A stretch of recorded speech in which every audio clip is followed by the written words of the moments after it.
దేవుడు చాలా తెలివైనోడు. మనం బాల్యంలో ఏం టెన్షన్ లేకుండా తిరుగుతుంటే, మనల్ని తీసుకెళ్ళి స్కూల్‌లో వేస్తాడు. టెన్షన్ స్టార్ట్ అవుతుంది. స్కూల్ అయిపోయాక కాలేజీలో ఎంజాయ్ చేద్దామంటే, బాధ్యత గుర్తు చేస్తాడు. సరే జాబ్ చేస్తూ ఎంజాయ్ చేద్దాం అనుకుంటే, డబ్బు మీద ఆశ పుట్టిస్తాడు. డబ్బు మోజులో పడి కొట్టుకుపోతుంటే, లాగిపెట్టి ఒకటి పీకి ఆరోగ్యం జాగ్రత్త అని గుర్తు చేస్తాడు. శక్తి లేనప్పుడు మనల్ని ఎవరు చూసుకుంటారు అనుకున్నప్పుడు భార్యని పంపిస్తాడు. సరే భార్య పిల్లలతో ఎంజాయ్ చేద్దాం అనుకుంటే పిల్లల భవిష్యత్తు అంటాడు. పిల్లల భవిష్యత్తు కోసం డబ్బు వెంట పరిగెడితే ప్రేమను కోల్పోతున్నాం అని గుర్తు చేస్తాడు. కానీ ఒకటి కావాలంటే ఇంకొకటి వదులుకోవాలని మనిషి ఈసారి దేవుడి మాట వినడు. కట్టల కొద్దీ డబ్బులు కూడబెడతాడు. హమ్మయ్య అని ఇంటికి తిరిగి వచ్చేసరికి పిల్లవాడితో ఆడుకోవడానికి ఎవరు ఉండరు. ఎందుకంటే పిల్లలు పెద్దవాళ్ళు అయిపోతారు. సరే పిల్లలకు పెళ్లి చేసి కనీసం మనవలతో ఆడుకుందాం అనుకుంటే వారు, వారి పిల్లలు, వాళ్ళ భవిష్యత్తని వాళ్ళెక్కడికో ఎగిరిపోతారు. కొందరు పిల్లలు ఇంకొక అడుగు ముందుకేసి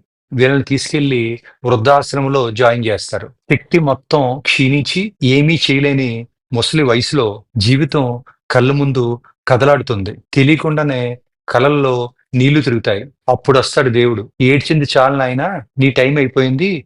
వెళ్దాం పద" అని తీసుకెళ్ళిపోతాడు. ఇది ఒక సగటు మనిషి బతుకుతున్న జీవితం. నేను మీకు ఫైనల్‌గా చెప్పేది ఏంటంటేనండి, మనిషి జీవితాంతం తర్వాత, తర్వాత అని ఎదురు చూస్తూ పోతే అసలు జీవించడం మర్చిపోతాడండి. బాల్యంలో చదువు కోసం, చదువు పూర్తయ్యాక డబ్బు కోసం, తర్వాత పిల్లల భవిష్యత్తు కోసం అని ఇలా అంతం లేని పొరుగులో మనం ప్రేమను, సమయాన్ని, ఆరోగ్యాన్ని, మనుషులను కోల్పోతాం. చివరికి వయసొచ్చేసరికి వెనక్కి తిరిగి చూసుకుంటే చేతిలో ఏముండదు. జీవితం అనేది భవిష్యత్తు కోసం మాత్రమే కాదు, ప్రస్తుతాన్ని నిజంగా ఆస్వాదించడానికి కూడా ఉందని మీరు గుర్తుపెట్టుకోవాలి. డబ్బు సంపాదించాలి. కానీ దానికోసం మనుషులను, ఆరోగ్యాన్ని, ఆనందాన్ని పోగొట్టుకోకూడదు. అందరికీ నమస్కారం. Thank you.